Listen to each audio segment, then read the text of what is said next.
pengungkapan kasus ini tak lepas dari kerja tim Unit Identifikasi dan Pusat Laboratorium Forensik Polri atau INAFIS. Bagaimana kerja tim ini mengungkap kasus pembunuhan Angelin. Kami hadirkan ulasannya sesaat lagi.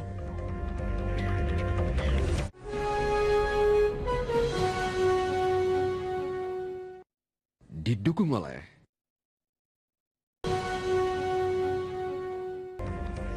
Anda menyaksikan Prime Time News. Penyidik Kepolisian Daerah Bali melakukan tes psikologi terhadap 2 tersangka kasus pembunuhan Angelin, Margaret Megawe dan Agustinus Tai.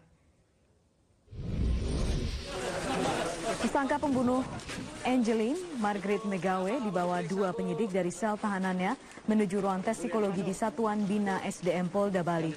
Tes psikologi bertujuan untuk melengkapi berkas perkara kasus pembunuhan Angelin.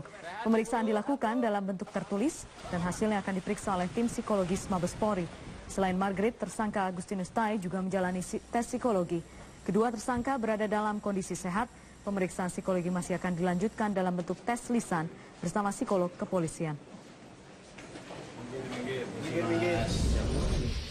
Penetapan Agustinus Tai dan Margaret Megawe sebagai tersangka pembunuhan Angelin didasarkan pada sejumlah alat bukti yang ditemukan polisi di tempat kejadian perkara. Seperti apa tim Unit Identifikasi dan Pusat Laboratorium Forensik Polri atau INAFIS mencari alat bukti dan apa saja yang digunakan untuk membongkar kasus ini. Berikut penelusuran tim Metro TV. Misteri kematian Angelin masih menyimpan tanda tanya. Margaret Megawe atau ibu angkat Angelin ditetapkan menjadi salah satu tersangka pembunuh Angelin lantaran ditemukan beberapa bukti yang memberatkannya.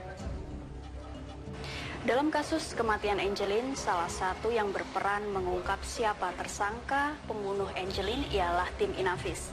Dan saat ini saya sudah bersama Brigjen Pol Bekti Suhartono sebagai Kapus INAFIS Bareskrim Polri. Selamat siang, Pak. Pak, bisa dijelaskan ini peran tim INAFIS sendiri dalam mengungkap siapa tersangka pembunuh Angelin ini seperti apa, Pak? Ya, sekali lagi ini saya pernah jelaskan di beberapa kesempatan. Tugas kita sebagai tim yang ditugaskan untuk mengolah TKP adalah mencari, menemukan, dan memeriksa barang bukti yang kemudian bisa dijadikan alat bukti. Nah, di sini kan sudah banyak terdapat alat yang dimiliki oleh INAFIS sendiri, Pak. Bisa dijelaskan kemarin itu di TKP apa saja sih, Pak, yang dipakai ini alatnya? Ya, jadi alat yang ada di ruangan ini hampir semuanya kemarin kita gunakan saat olah TKP di Denpasar, Bali. Alat yang pertama digunakan adalah toolkit olah TKP. Peralatan ini sekali lagi ini menggunakan teknik yang universal juga di kepolisian negara yang lain, menggunakan serbuk tinta, kemudian katakanlah ada sidik jari laten di kemasan minuman, kemudian ditaburkan tintanya dan patternnya akan segera muncul. Nah, ini juga media sangat berperan, apakah dia di plastik, kemudian di kantong kresek, atau di kain, dan sebagainya. Jadi di sini juga tinta yang digunakan bermacam-macam tergantung media yang akan kita periksa. Setelah itu, Pak, langkah selanjutnya? Langkah selanjutnya ini diangkat. Kita punya lifter seperti ini. Setelah jelas patternnya diangkat dengan lifter seperti ini. Kemudian hasil pengangkatan ini bisa dilakukan dengan 2 cara. Yang pertama dikirim ke laboratorium kita untuk diperiksa secara manual. Yang kedua kita juga menggunakan alat yang katakanlah alat yang terbaru yang kita punyai yang MAMBIS, dan ini bisa langsung mengakses database sidik jari yang ada di kita maupun di Kementerian Dalam Negeri, dan ini sampai sekarang diakui sebagai pengolahan yang tercepat. Ada alat lain, Pak, yang digunakan di TKP? Ya, sekali lagi hampir semua peralatan ini kita bawa, katakanlah seperti face recognition.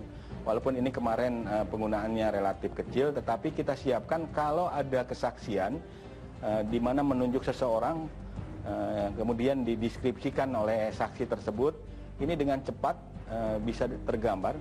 Kalau yang manual dulu disebut membuat sketch, tapi sekarang dengan satu bantuan komputerisasi, kita namakan alatnya face recognition atau face reconstruction, merekonstruksi kembali. Kita punya database yang cukup banyak, antara lain katakanlah seperti bentuk bibir. Bentuk bibir kurang lebih ada jutaan. Selain sidik jari, Pak, kemarin kan juga sempat ditemukan bercak darah. Ya. Itu bagaimana cara mengetahui ini bercak darah siapa? Ya, nah yang tadi saya sampaikan, ini sebetulnya yang fingerprint digital visualization atau juga ini forensik light source, ini antara lain untuk memeriksa bercak darah. Kita menemukan beberapa bercak darah di tempat dengan media yang berbeda, antara lain di tehel, di spray segala macam. Dengan bantuan alat ini bisa dengan cepat kita melihat. Kemudian untuk mengetahui apakah ini darah manusia atau bukan, kita juga punya satu alat.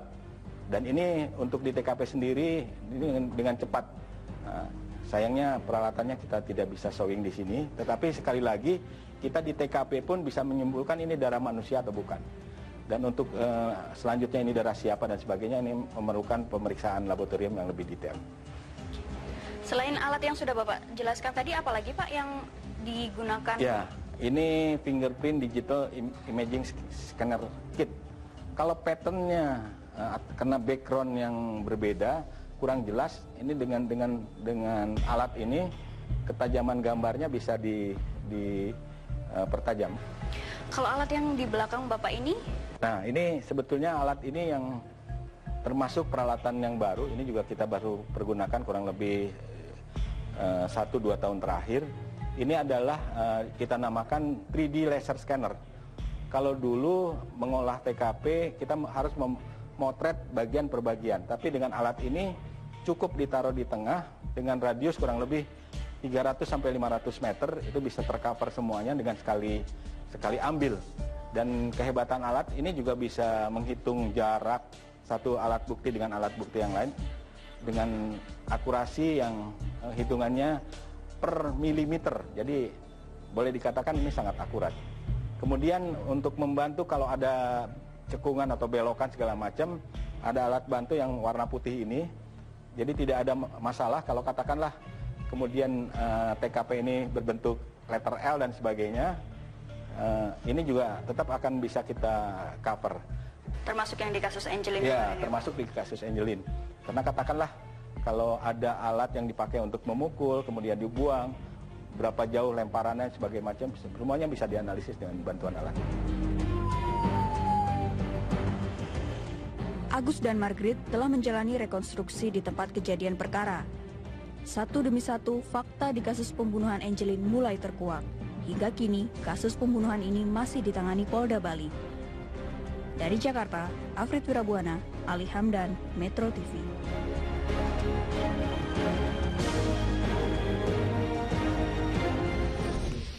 Pemirsa, sesaat lagi kami hadirkan laporan tim monitor mudik untuk persiapan infrastruktur dan juga titik-titik kepadatan menjelang mudik Lebaran tahun 2015 bersama Prita Laura. Tetap bersama kami di Prime Time News.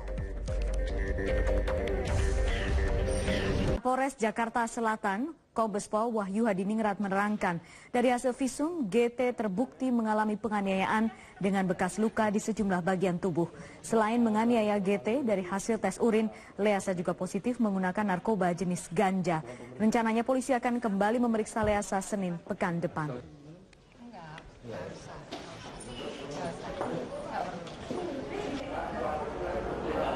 Kita sudah periksa sebagai saksi kemarin, ya, tanggal 8.